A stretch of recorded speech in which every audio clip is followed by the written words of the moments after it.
Obviously not our night tonight. You know, anytime that you get on the road in this type of environment, thought we had a good plan, good preparation, but just didn't execute what we needed to be able to come out with a victory tonight. You know, limited run game forced us to throw the ball, and I commend JT and the receivers for what they were able to accomplish tonight. Defensively, did not feel we gave the best field position to our defense, you know, had a blocked field goal for a touchdown, which non-offensive touchdowns are not very good, as well as we need some improved punting to establish better field position for the defense. Thought we gave them a bad hand tonight. I commend Christian and that D-line for how they played. They had a lot of snaps and on short field at times and were able to do what they must to try to keep us in the game. From an injury standpoint, you know, we had Andrew Voorhees with a knee MCL. We had Chase DeGraff, which we fear has a torn ACL. We will MRI it as soon as possible and see where that's at. Malik Jordan had a thigh contusion and said Ware had a knee. It's a short week coming up. We're going to get back on this plane, go watch this tape, learn from it, and get ready for Washington State. With that, I'll take any questions that you got. You mentioned the running. Why was it so difficult? I thought they did a nice job with their zone pressures. I thought they came to the park to see what JT and the passing game could do and force our hand. And then even when we did catch some too high coverages, I thought their D-line did a nice job of holding the point. Many times that you look up and you have negative 5 yards rushing, that's not very good. That puts a lot of pressure on a young quarterback in the passing game. And like I said, I commend JT. I thought he played like a damn warrior tonight.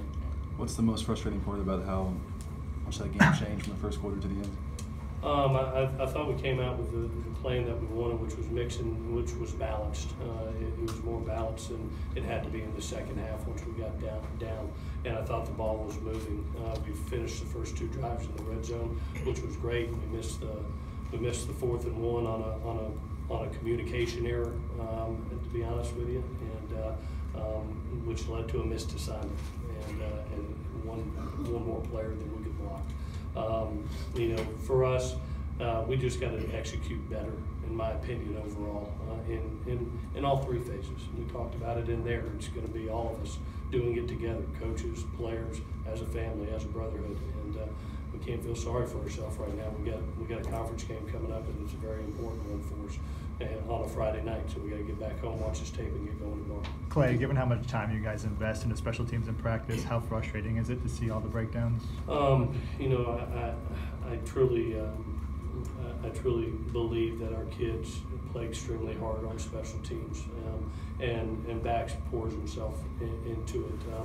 You know, in that 3rd quarter with the field goal, that was probably the most disappointing because you're getting ready to cut it to a 1-score game, and then all of a sudden it gets out of hand with a block for a touchdown. You know, we'll come back. We'll look at the tape. I think a little bit of it was maybe not the execution of everybody, with the exception, you know, of poor kicks and punting. That's what really stood out to me, and we've got to try to get that solved extremely fast. Coach, last week you said you weren't going to change anything, that you're going to just stay with the way you're doing it. Do you change something now? In what way do you mean? You talked last week about you're going to practice the same way, keep to the same thing.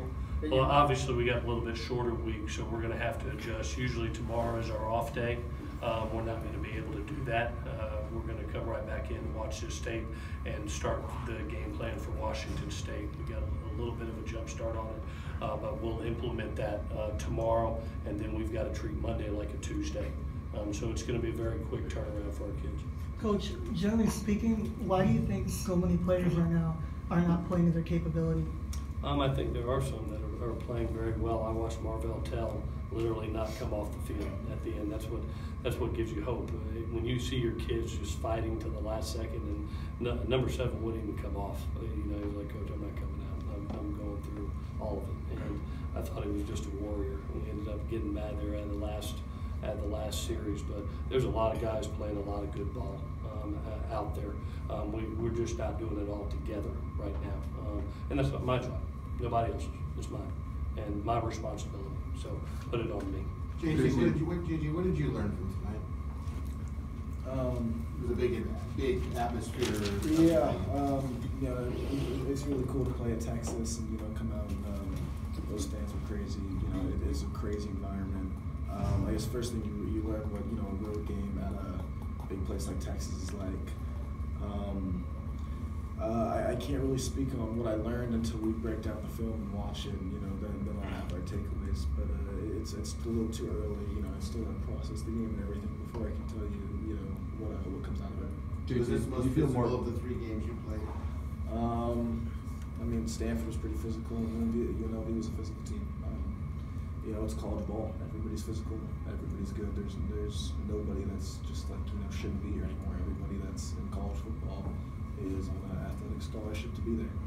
Do you feel more comfortable with the receivers today than last week? Yeah, I think, you know, and I've said it before, I've practiced with Tyler and Pitt and Bayless and Petit and every receiver on this team except with the exception of one for, you know, 6 weeks, 5 weeks. I practiced with them for 7 years. You know, obviously I'm going to have a little better connection with them right off the bat, but I think, you know, that's no longer an excuse. And, you know, I think we're starting to connect a lot better than we have been. Any of their schemes cross you out? They do a lot of we broke it down in film. You know, Coach did an excellent job. I was well prepared for this game. Coach, what do you think you could establish a run game tonight? Like I said, I thought they did a nice job with their zone pressures, their run pressures, as well as their defensive front. Give them credit. I thought they played well in the defensive front tonight, and well, I'll give you a better answer once I get to watch the tape. But I thought they came to the park tonight to see how the quarterback would play, and I literally watched the guy grow up before my eyes. I thought just his composure, especially in that first half when things were coming from all different directions, getting the ball out quick, 3rd down conversions, his accuracy was unbelievable in the first half. It gets a little bit harder as you get to the end of the game and they know that it's all pass and you're behind. You know, but when the game was in hand, I thought the guy really grew up right before our eyes. He got better today, there's no question. Did you get an explanation on the non-safety? They said the ball was outside the play. It didn't look like it, but it is what it is. Coach, the defense was out there a lot today, and you guys have a short week. How many does that make it bouncing back for you guys? Yeah, it makes it tough. You know, we'll rest the next 24 hours. You know, get this out of our heads and then prepare. You know, I have a lot of respect for those guys on defense, and I'll go to war with them. You know, any day of the week, and I'm really proud of the way they fought tonight, and you know, we'll prepare for next week and any other challenge. Clay, is it time to make a change with special teams? Change how? Coaching something, because you have 5 scholarship guys, you invest an hour in practice every day of practice week, and you're getting very bad results. Well, I think right now it's just, if you look at the punt protection is excellent. You had the punters miss at the ball, you know, and you know, for us, I think that you look at Alex Stadhouse kicking off. I thought he did a tremendous job tonight. You know, I'm sick to my stomach about Chase McGrath in that opportunity that we had there. But right now, in my personal opinion, it's the punter. We decided that we were going to go into the game and be aggressive on punt block, and missed a couple opportunities there. You know, Talanoa had it dead to rights, and just got right up underneath them. But John Baxter's as good a special teams coach as I've ever met, and he does a tremendous job. We'll get the kickers better. Does there need to be a focus on reducing penalties in this week? We had 99 yards worth of penalties, so that was something that set us back. What is it that you have to work on? I think one of the things you got to go back and look at the tape. Obviously, some of them were holding calls. Some of them were, you know, all of a sudden you got Porter, you know, coming in. Porter plays hard, and all of a sudden he gets the targeting foul. That's 15 yards. You know, they're everywhere. I think we all took turns, offensive, defense, and special teams. So we'll look at it and get it cleaned up and get ready for Washington State. Thank you, guys. All right, thank you.